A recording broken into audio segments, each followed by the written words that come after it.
Hello, everyone. Welcome to Talking Logistics, where we have conversations with thought leaders and newsmakers in the supply chain logistics industry.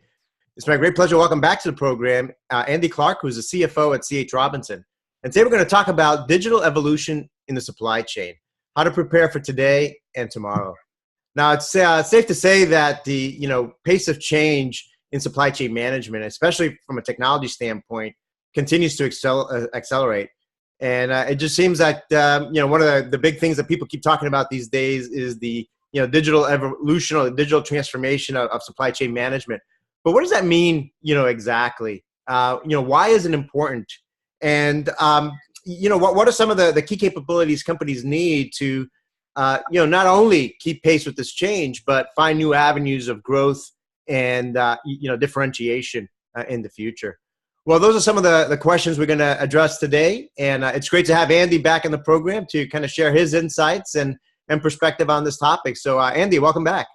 Thank you, Adrian. It's great to be back. Great to see you again. So, Andy, you were back in this program. It was probably a little over a year ago. And we were talking about, at that time, we were talking about things like Uber and all that. It was actually one of our more, popular episodes.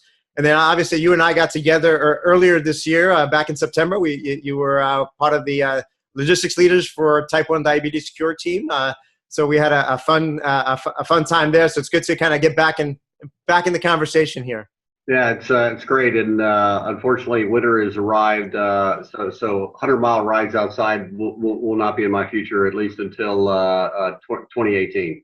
That's right. Well, same for me. I'm in the basement already. So training in the basement. So let's go into the topic now. I mean, Andrew, like I said, there's a lot of discussion today, as well as a lot of hype and confusion, really, about the digital supply chain. I mean, from your perspective in the industry, I mean, where are we today, and why is this topic getting so much attention? Yeah.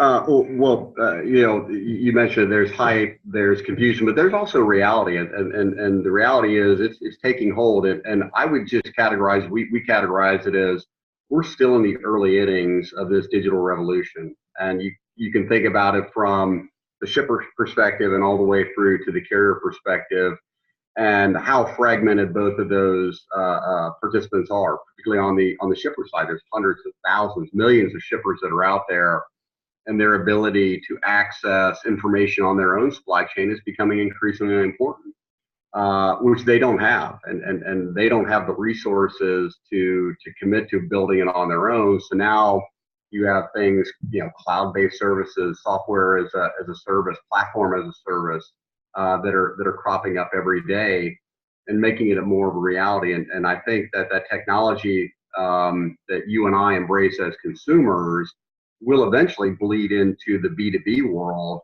But I don't think we're as far along as maybe the news stories might suggest. You and I can go and do ride sharing. We can do apartment or hotel sharing in terms of the Airbnb. But it's just not quite perfected into the business to business environment. It will get there. It will get there. There are companies like ours that are committing hundreds of millions of dollars to the space to make it a reality.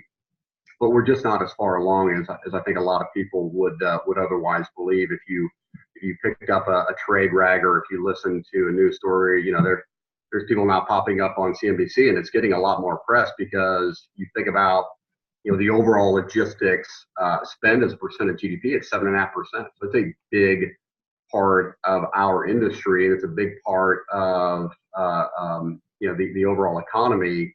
So it is a reality, but that confusion and what happens around all that is it remains to be seen. So what do you think is holding companies back? I mean, is it, particularly in our industry, right, from a logistics supply chain standpoint, is it just kind of the conservative, nature of kind of the industry? Is it kind of particularly for companies that are publicly traded, this kind of short-term mentality in terms of, risk avoidance, trying to make this quarter's numbers or this year's numbers, where a lot of these things perhaps a little bit more of a long-term play? I mean, what's holding people back or companies back? I don't know if it's as much as that short-term thinking, particularly on the publicly traded side. I mean, we've spent a lot of time with our investors talking about the investments that we made, and we make large investments annually in our technology budget.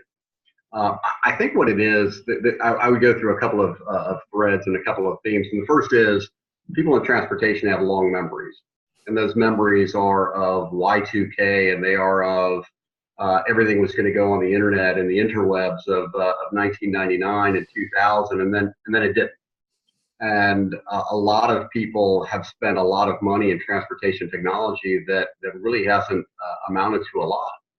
So there's that aspect of it. So people do have long memories. The other aspect of it is the convergence of a standard or of a platform. And with respect to on the ride sharing market, I mean, that got to a point rather quickly in terms of the adoption of a platform, whether it be Uber or Lyft, or in certain marketplaces it's different, particularly international. But the convergence to a single, or very few platforms into transportation. Again, I go back to the tens of hundreds of thousands, millions of shippers, millions of trucks that are out there, the millions of ways in which you can move freight. We think, and we've done a lot of research and analysis in this area, is that the complexities of individual supply chains are so great that it's going to take a long time for a single or a handful of platforms to emerge as the sole leader. And when you think about it, it's some of these large software providers that are really kind of waking up to the space versus, that's on the one end of the spectrum, the Oracle, the SAP, the JDA, I mean, like really large, well-capitalized organizations. And then the startups that you and I read about, it seems like weekly that are getting, 10, 20, $50 million on the other side of the spectrum.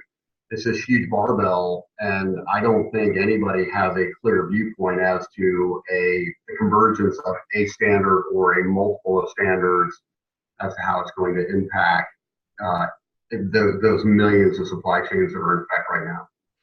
Yeah, no, I think that's a great point, because I think that ultimately, you see that throughout history, right? It's the when there's no clear standard, identified, that creates some friction in the adoption, right? Because the last thing you want to do is jump on one bandwagon and then a year or two or three from now it gets displaced completely by some new technology or something else. It does, and all of us in the transportation space have technology that currently works today. It's not, and we think that there are, some that are better than others, including ours.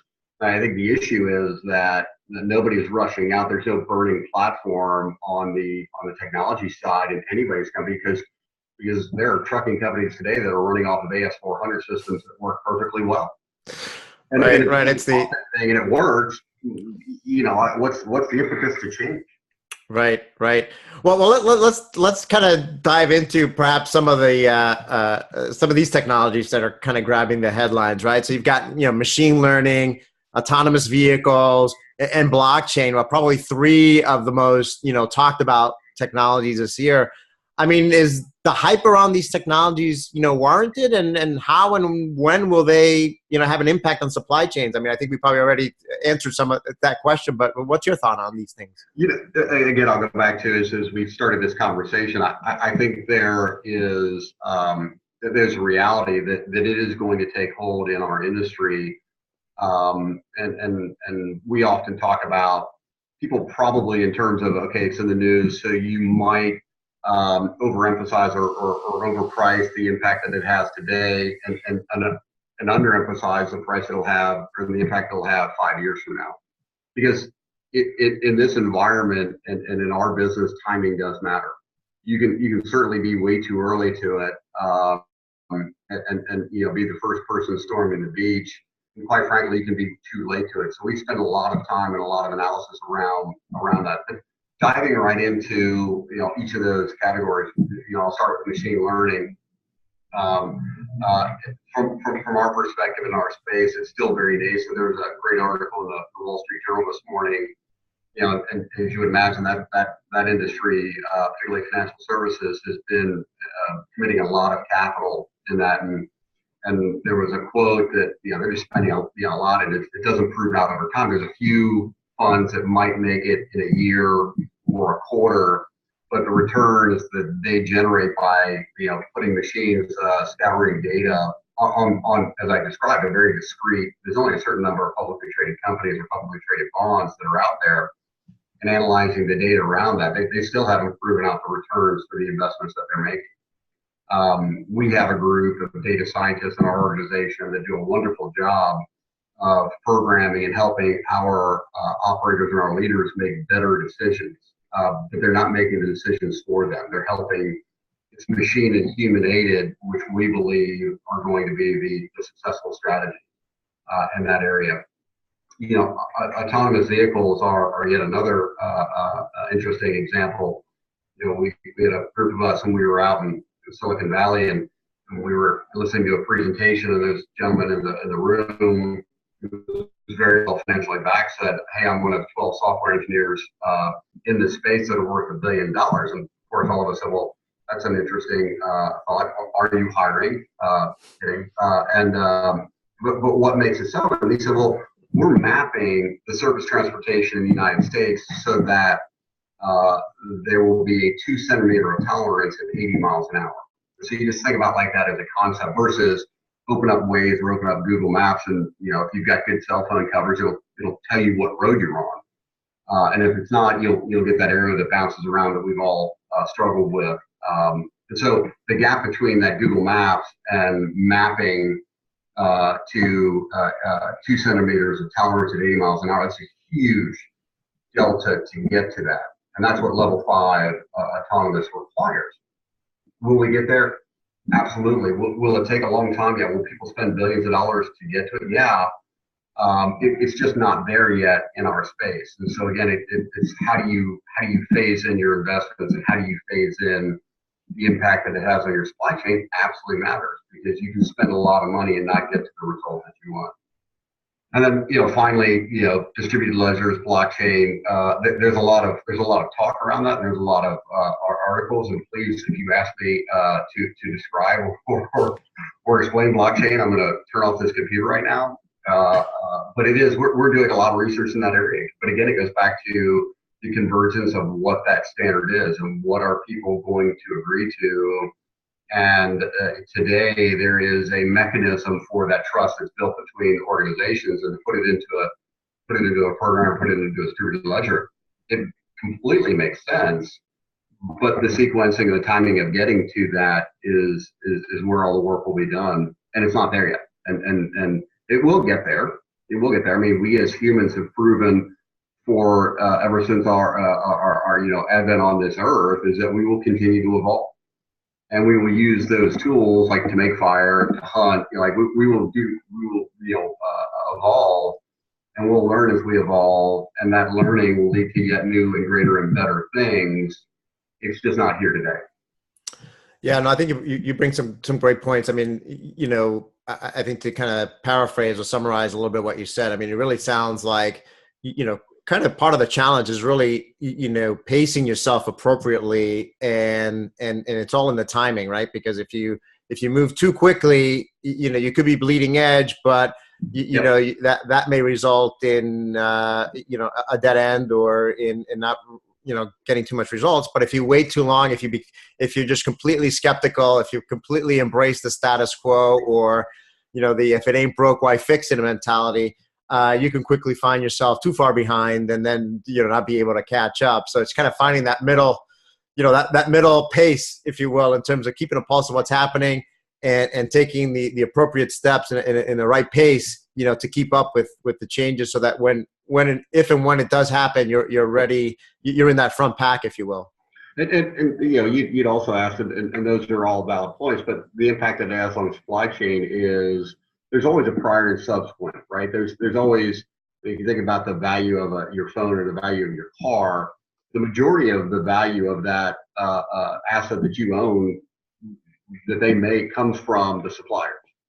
And so there's your supply chain, there's your supplier supply chain, and then there's the subsequent on you know, where it goes from that. And you and I, when we catch a ride to an airport, there's no consideration of what we were doing prior, what we're doing after.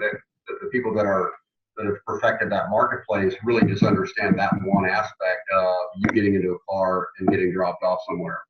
versus the supply chain, as you know, the complexity of it is immense.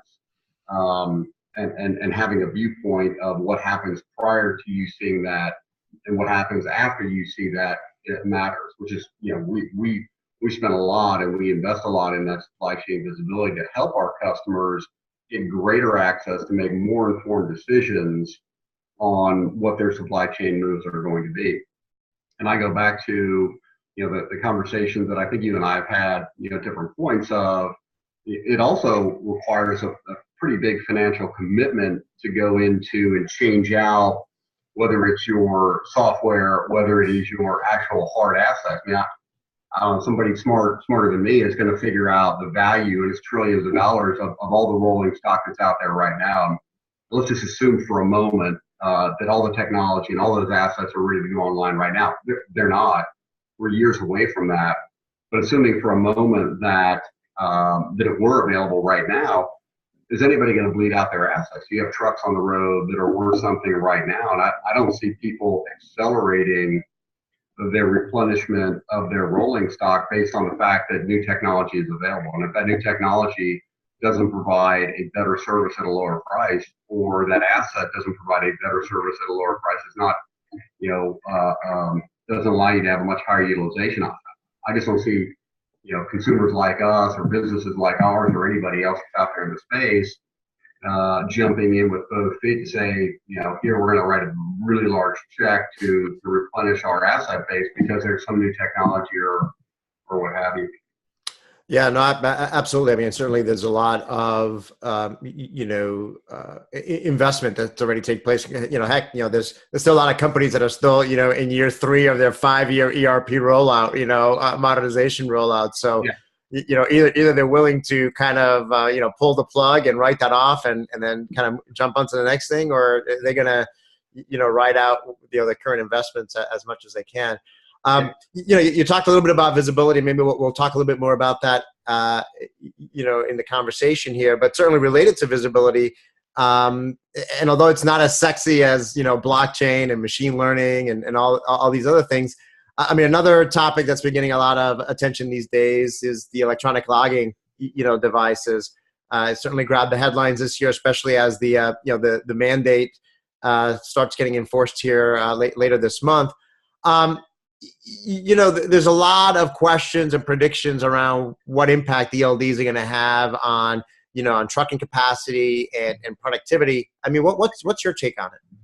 Yeah, a lot of stuff to unpack on that question, both in terms of the compliance and so it's in 6 days, December 18th, and they're going to do a soft enforcement until the beginning of April, and then change it.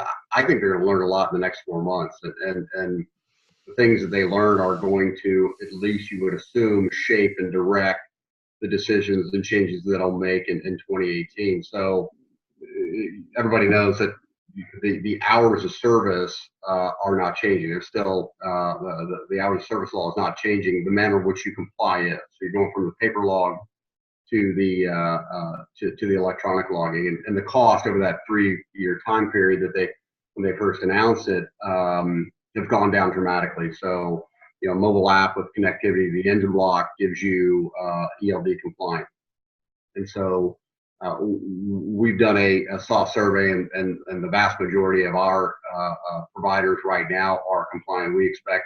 And by the way, we expect, as they do today, to comply to every state, local, and federal law. We expect them on December 18th to comply with every state, local, federal law, and we don't see that changing. We do see and you can look at anybody else's number, 3 to 5% on the capacity reduction, and you can see to a degree that the capacity that remains to be less productive. The good news is we proved, most recently and throughout our history, but most recently. With the hurricanes in Florida and Texas, our ability to help our customers get capacity when they need it. And our team did a wonderful job during that very difficult time to help our customers get their loads moved. That will actually happen it'll happen on December 17th. It's going to happen on December 18th and 19th and every day thereafter. So we've built a system, we've built a team that's capable of doing that. What I do believe in is supply and demand. right? So if demand as stagnant as continues to increase as what we've seen this year, and supply comes out, we've all done the supply and demand curve, prices go up. And our prices and our costs have gone up throughout the year. And we've talked about that on our earnings calls. We've talked about that with our investors. So pricing has and will go up, and that'll reflect. And so when you have that, when pricing comes back in, you'll see supply come back into the marketplace. And you're seeing that right now, by the way, with Class 8 truck orders. They're not online, but the orders are going up. So our view on it is that you'll see changes, but just like everything else, those changes will have a second and third and fourth degree impact, and we'll help our customers manage through that with their supply chain. Yeah, I mean, I think that aligns with what I've been hearing from others as well. I mean, I think we'll certainly learn a lot over the next few weeks and months here in terms of what the real impact is going to be, and then you've got that coupled with economic growth, what we're seeing there on the demand side, and then just the overall or ongoing challenges of driver shortages and what's happening on fuel and things of that nature. So I think it's what makes transportation so interesting and complex, and it gets transportation executives sometimes pulling out their hair trying to figure out or try to predict what's going to happen in the market. Adrian, I still have a lot of hair, so I'm not pulling that out yet. You do. So you're one of the lucky guys, but folks like me, we've already pulled them out, a long time ago. But I mean, if you think about it, it is what we talk internally, we talk externally about our ability to help our customers execute over a long period of time, and we show, as part of our investor presentation, a price and cost chart. So the price of the customers and the cost of the carriers. And it's a very fascinating and interesting line. And if you go over that last decade, it's up 2.5%, both price and cost. Now there's always a dislocation, and sometimes prices are ahead of costs, and other times costs are ahead of prices. And it's usually a 3 to 5 quarter lag, depending upon the severity of the change. And if you're a supply chain manager, if you're on our side, it's how do you want to manage through that? Do you want to lock that in? You want to go back a decade prior and say, hey, if we offer you both on the customer side as well on the carrier side 2.5% increases, I can guarantee it, everybody would have said, absolutely not. There's no way. We want to do this, and yet here we are a decade later, and it's 2.5%. I think companies like ours, and particularly us, help our customers manage through that. Not only the price and the cost, but the disruption in the movement of freight during that time period. Yep. Well, you just brought up a word that was going to be my next question, which is disruption, right? And you hear that all the time today. Disrupt or be disrupted. That seems to be kind of a new kind of business mantra these days. Do you subscribe to that? Belief? Disrupt or be disrupted. And if everybody is out there trying to disrupt the industry, does that lead to progress or just to chaos?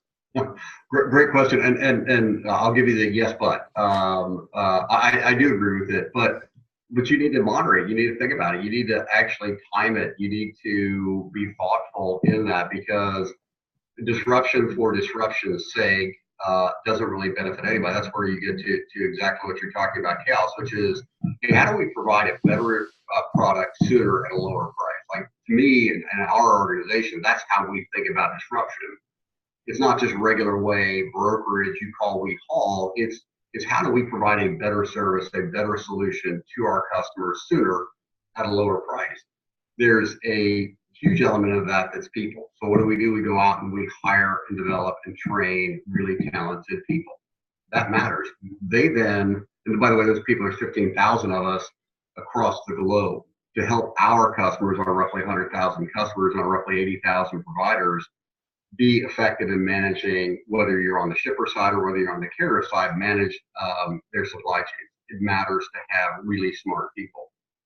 The process, you have to run a good process. You have to know what to do when supply chain disruptions inevitably occur. And they always occur. They occur when there isn't weather. They occur when there isn't hours of service or regulatory change. That happens all the time.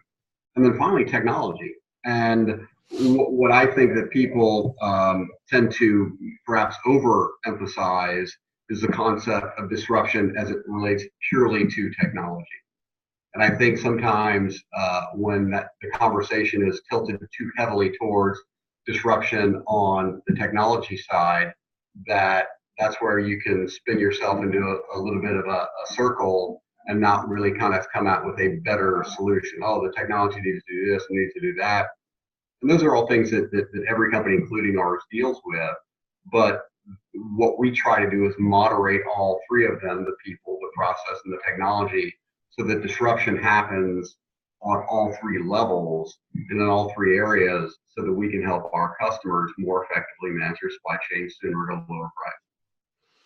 No, that's a great point, especially the point about people, because I mean, I think this is still ultimately a people business. And, even though we talk about things like artificial intelligence, we're not quite there yet with the intelligence that humans have in terms of the experience and even just the relationship building and communication that's required, or really, person-to-person communication that's required to succeed in this industry.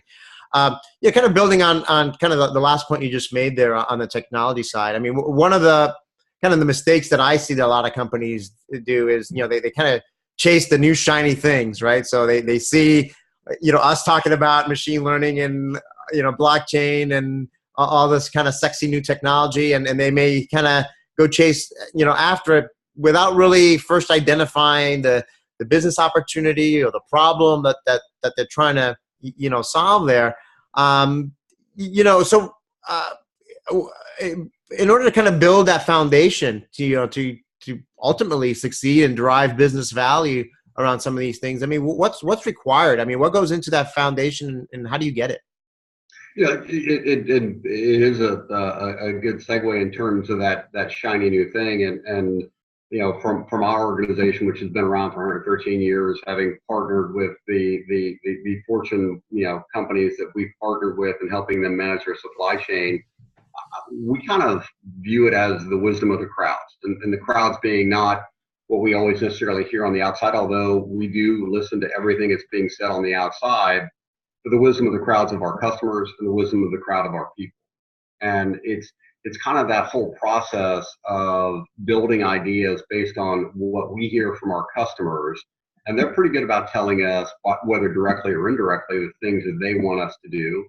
And then the wisdom of the crowd of our own people, the 15,000 smart people that we have across the globe that are saying, hey, by the way, they're more closely connected to our customers than anybody else out there. We have thousands of account managers and operations people throughout all different parts of our business that are listening every day to what the suppliers want, what the shippers want, what the consignee wants, and building a plan based on that, not based on, hey, so-and-so issued a press release and they're doing whatever it is they're doing, and therefore, I never want to give the impression that Robinson's like student body left. Let's just go do this right now because somebody issued a press release, and then the next week, student body right, based on somebody else's press release. Is really a thoughtful process that builds up these ideas that are returns justified and returns analyzed to say, wow, okay, we believe that the market, based on what our customers and based on what our carriers and our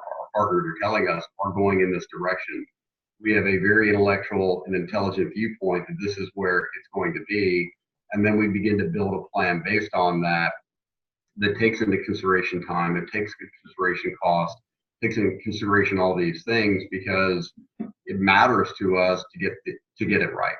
Because it just seems in these environments, and again, I don't want to ever come across as, we don't ever want to come across as a Luddite and say we're not paying attention, because we do. I mean, we have teams that are doing nothing other than listening as part of their job, not their full job, but listening to what is being done and set out there. But it's also, there's a capital game, and coming from the background that a lot of us have here on the financial side, that says, hey, during periods of relatively stable supply and demand, and during periods of inexpensive capital, we've always had competition come into our marketplace.